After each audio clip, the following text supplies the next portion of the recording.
नमस्कार, हमारी इस खास पेशकश के साथ आपका स्वागत है। मैं हूं आपके साथ अनुपम। उत्तर प्रदेश में 1 जून को अब लोकसभा चुनाव के 7वें चरण की वोटिंग है। उत्तर प्रदेश में 7वें चरण में 13 सीट पर वोट डाले जाएंगे। ये सीटें हैं वाराणसी, गोरखपुर, मिर्जापुर, चंदौली, घोसी, गाजीपुर, मराठ, कुशीनगर, देवरिया, बांसगांव, सलेमपुर, बलिया और रॉबर्ट्सगंज। 2019 के लोकसभा चुनाव के आंकड़ों पर नजर डालें। इस बार इन सीटों पर इंडिया गठबंधन की लड़ाई उतनी आसान भी नहीं है। अगर विपक्षी दल को अपनी सीटें बढ़ानी है तो उन्हें कम से कम 15% वोट अपने पक्ष में बढ़ाना होगा। बेहद मुश्किल दिखाई दे रहा है। पिछले चुनाव में सपा बसपा का गठबंधन था जो बीजेपी के सामने बेहद मजबूत था। बावजूद इसके विपक्ष को तब 2 ही सीटें मिल पाई थी। इस बार तो बीएसपी भी साथ नहीं है और कांग्रेस की संगठन भी जमीन पर उतनी मजबूत है नहीं। दूसरी तरफ एनडीए का जातीय समीकरण बेहद मजबूत है। पूर्वांचल में बीजेपी के राजभर चौहान, निषाद, गैर यादव, ओबीसी समाज के लोग साथ में दिखाई देते हैं। ओम प्रकाश राजभर, अपना दल सोनीलाल और निषाद पार्टी एकजुट होकर एनडीए को मजबूत करने में जुटी हुई है। पिछले चुनाव में बीजेपी को औसतन 52.11% वोट मिले और विपक्ष के खाते में 37.43% वोट ही मिल पाए थे।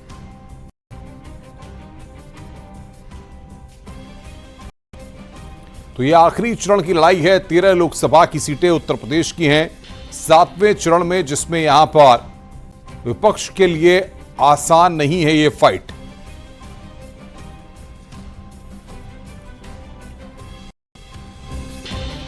पूर्वांचल में भारतीय जनता पार्टी ने ओबीसी जातीय आधार वाले दलों के साथ हाथ मिलाकर सियासी समीकरण दुरुस्त करने की दांव जो चला है, वो पीएम मोदी खुद काशी के रण क्षेत्र में हैट्रिक लगाने के लिए उतरे हुए हैं।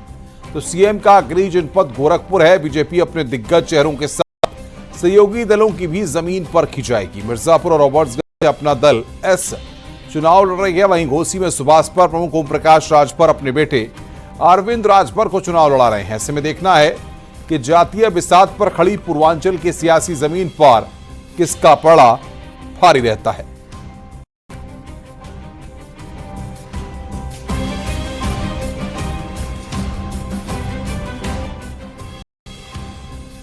पूर्वांचल की सियासत ओबीसी के इर्द गिर्द घूमती हुई है। माना जाता है कि इस पूरे इलाके में करीब 50% ज्यादा ओबीसी वोट बैंक जिस भी पार्टी के खाते में गया, जीत उसकी तय हुई है।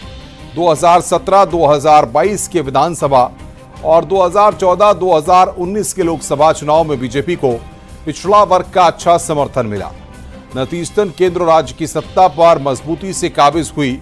ऐसे में बीजेपी और सपा दोनों ही पार्टियां ओबीसी वोटों का सहारने के लिए तमाम जतन इस बार की हैं। ऐसे में बसपा ने भी पूर्वांचल के सियासी समीकरण को देखकर अपने उम्मीदवार उतारे हैं।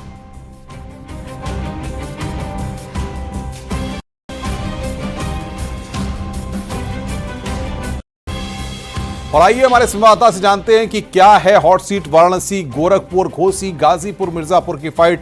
उपेंद्र द्विवेदी हमारे साथ वाराणसी से और नितिन गोस्वामी हमारे साथ चंदौली से जुड़ रहे हैं। उनसे हम तमाम मसलों पर बातचीत करेंगे और तमाम चीजों को बड़ी बारीकी के साथ समझेंगे। उपेंद्र क्योंकि पूर्वांचल के सियासी नब्ज को बड़े करीब से समझते हैं, कई सालों से वाराणसी और आसपास के क्षेत्रों को बड़े करीब से उन्होंने कवर किया है। कई लोकसभा के, कई विधानसभा के चुनाव वो बतौर पत्रकार कवर कर चुके हैं। सीधे उपेंद्र के पास सबसे पहले रुख करते हैं। उपेंद्र, जिन 13 सीटों पर आखिरी चरण में मतदान होना है, पूर्वांचल की ये पूरी बेल्ट है, किस तरीके के समीकरण हैं, कौन कौन मुद्दे प्रभावी लग रहे हैं और जिस तरीके से विपक्ष और तमाम इंडी गठबंधन के दावे करते हैं, ऐसे में आप ग्राउंड पर क्या रियलिटीज देख रहे हैं? देखिए, ग्राउंड पर साफ तौर पर अनुपम 2-3 बड़ी बातें हैं। पहली बात ये कि ये पूर्वांचल के उस क्षेत्र में अब ये चुनाव होने जा रहा है 1 जून को, जहां पर एनडीए का कुनबा लड़ रहा है, यानी कि भाजपा के साथ एनडीए का पूरा कुनबा है। जैसा आपने कहा, अपना दल एस हो या फिर ओम प्रकाश राजभर की पार्टी सुभाषपा हो। तो अब यहाँ पर एक परीक्षा ये होगी कि क्या सुभाषपा और अपना दल एस अपनी परफॉर्मेंस दोहरा पाएंगे या नहीं दोहरा पाएंगे। घोसी सीट की अगर हम एग्जाम्पल लें तो सीट पर जो उपचुनाव हुआ था विधानसभा का, उस पर हार हुई थी और उस पर समाजवादी पार्टी के प्रत्याशी जीते थे। तो क्या उपचुनाव का नतीजा अलग होता है, उपचुनाव का माहौल अलग होता है, लोकसभा चुनाव का माहौल अलग होता है। ये सवाल बेहद लाजमी है और ये बिल्कुल सत्य है कि उपचुनाव जैसा माहौल नहीं है, लोकसभा चुनाव के अलग मुद्दे हैं। दूसरी बात कि जिस तरीके से रॉबर्ट्सगंज सोनभद्र की सीट आप देखें तो वहां पर प्रत्याशी इस बार बदला है अपना दल एस ने, तो क्या प्रत्याशी बदलने के साथ उनका जो फार्मूला है वो हिट हो पाएगा, ये देखना होगा। गाजीपुर में ये देखना होगा कि जिस तरीके से ये इस सीट पर बीजेपी ने पारसनाथ राय के रूप में नए प्रत्याशी को उतारा है, तो क्या वो वहां का जो जातीय गोलबंदी है उस गोलबंदी को तोड़ पाएंगे या फिर एक बार फिर गाजीपुर का नतीजा वही होगा जो पिछले चुनाव में होगा, क्योंकि इस बार संगठन वहां बहुत मजबूती से चुनाव लड़ रहा है। वाराणसी के बारे में कुछ भी कहना अब मुझे लगता है कि दर्शक समझते हैं, तो वाराणसी की तो यहाँ पर चर्चा अब दूसरे मायनों में होने लगी है। अब हम दूसरी सीट की बात करें, चंदौली से खुद जो केंद्रीय मंत्री डॉक्टर महेंद्रनाथ पांडे वो तीसरी बार मैदान पर है और लेकिन उनके पास उनकी ताकत है। सबसे बड़ी ताकत यह है कि जो चंदौली सीट है उस पर खुद वाराणसी की दो विधानसभा शिवपुर और दो आती हैं और ये दोनों सीटों पर वाराणसी का बहुत प्रभाव है। वाराणसी में विकास की जो प्रोजेक्ट्स हैं उनका बहुत प्रभाव है, तो ये की ताकत है। लेकिन जो चंदौली में जिस तरीके से जाति बंदी हुई है, नए जाति समीकरण उभर के आए हैं, तो ये देखना होगा कि क्या महेंद्रनाथ पांडे उन जाति समीकरणों को तोड़ पाएंगे, क्योंकि वहां पर एनडी गठबंधन लड़ रहा है। उपेंद्र, लेकिन अगर मिर्जापुर की बात की जाए, मैं रोक रहा हूं आपको, जाहिर तौर पर मिर्जापुर की अगर बात करें तो जिस तरीके से मिर्जापुर के समीकरणों में कई ऐसे फैक्टर हैं जो इस पूरे मुकाबले को दिलचस्प बना रहे हैं, तमाम तरह की चीजें हैं। राजा भैया का भी नाम निकलकर सामने आया कि वो भी प्रचार करने के लिए वहां पर जा सकते हैं। कई फैक्टर्स जो है वो दोनों ही पार्टियों के लिए अलग अलग फैक्टर्स पॉजिटिव बताए जा रहे हैं, कुछ नेगेटिव फैक्टर्स भी बताए जा रहे हैं। ग्राउंड क्या कह रहा है? देखिए, मिर्जापुर जाहिर तौर पर जो कुर्मी बाहुल सीट है और इसीलिए अपना दल एस की जो अध्यक्ष है सुप्रिया पटेल, उन्होंने मिर्जापुर सीट को चुना था, 2 बार वो जीती।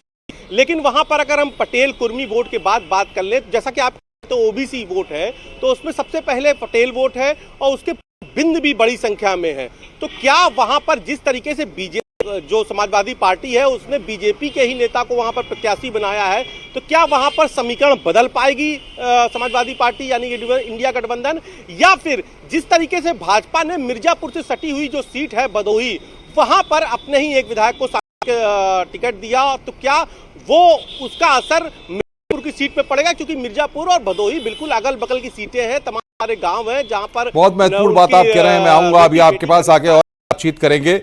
एक बार रुक करते हैं चंदौली का। नितिन गोस्वामी वहां से साथ हैं, तो चंदौली और आसपास के क्षेत्र की बड़ी सियासी उठापटक को भी देखते रहते हैं। नितिन, बताइए क्या तस्वीर आप इस बार चंदौली में देख रहे हैं, कौन कौन से मुद्दे हैं आसपास और कैसे इस बार के दंगल के गणित को समझा है? देखिए, दंगल के गणित की बात करेंगे तो राजनीतिक दल जो तमाम यहाँ पर चुनाव में लड़ रहे हैं उन्होंने सबसे पहले जातीय आधार बनाया है। आपको बता दें, चंदौली की बात किया जाए तो यहाँ से बड़े ब्राह्मण चेहरे जो पूर्वांचल में प्रदेश अध्यक्ष भी रहे हैं और देश के भारी उद्योग मंत्री महेंद्रनाथ पांडे को यहाँ तीसरी बार प्रत्याशी बनाया है। तो दूसरी तरफ उत्तर प्रदेश सरकार में पूर्व मंत्री रहे वीरेंद्र सिंह को समाजवादी पार्टी और इंडी गठबंधन ने अपना प्रत्याशी बनाया। खास बात यह है कि चंदौली में क्षत्रिय मतदाता का खासा असर रहता है।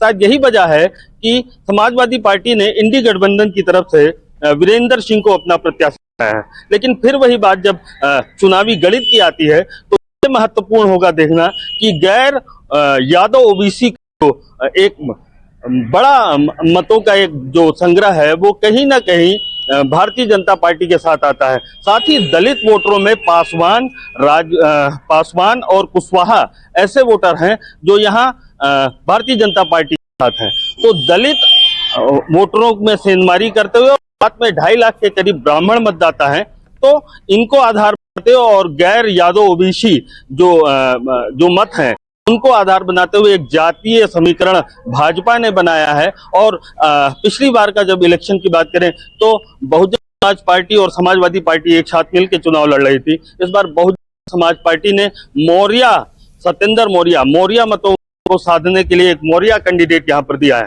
तो यहाँ पर बड़ा दिलचस्प मुकाबला देखने को मिलेगा। लड़ाई है, लेकिन भारतीय जनता पार्टी के जो प्रत्याशी हैं जातीय आधार पर आगे जरूर दिख रहे हैं, लेकिन यह फैसला 4 तारीख को आएगा जब गिनती होगी, और 1 तारीख को जब मत पड़ेंगे उसके पहले अभी 6 से 7 दिन है और तमाम राजनीतिक दल अपनी अपनी गणित साधने लगे हुए हैं।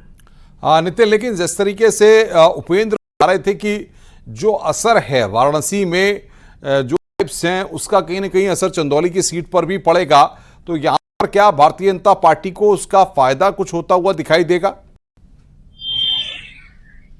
निश्चित तौर पर प्रधानमंत्री के संसदीय क्षेत्र से सटी हुई सीट है चंदौली, और आपको बता दें 2 विधानसभा इस लोकसभा क्षेत्र की अजगरा और शिवपुर वाराणसी से आती है, और शायद यही वजह है कि पिछले इलेक्शन में भी भारतीय जनता पार्टी एक बड़ा मार्जिन लेके बनारस से आई थी, और चंदौली की 3 विधानसभा सीटों से भारतीय जनता पार्टी मत मिले थे, यहाँ भी सीट जीती। तो 10 से 12 हजार से पिछले इलेक्शन में ये भारतीय जनता पार्टी विजय तब हुई थी जब सपा और बसपा साथ मिलकर लड़ी थी।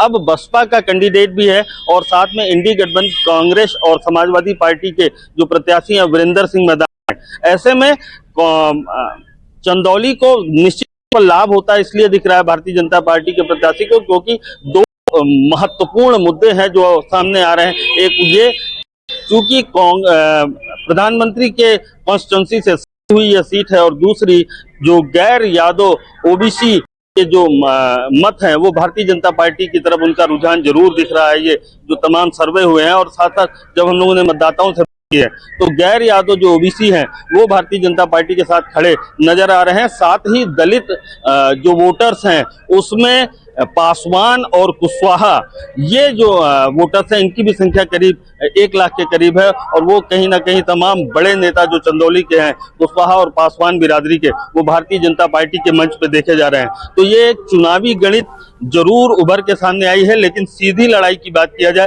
तो चंदौली और आसपास के जो लोकसभा क्षेत्र हैं वहां पर भाजपा और इंडी गठबंधन के प्रत्याशी के बीच में सीधी लड़ाई देखने को मिली।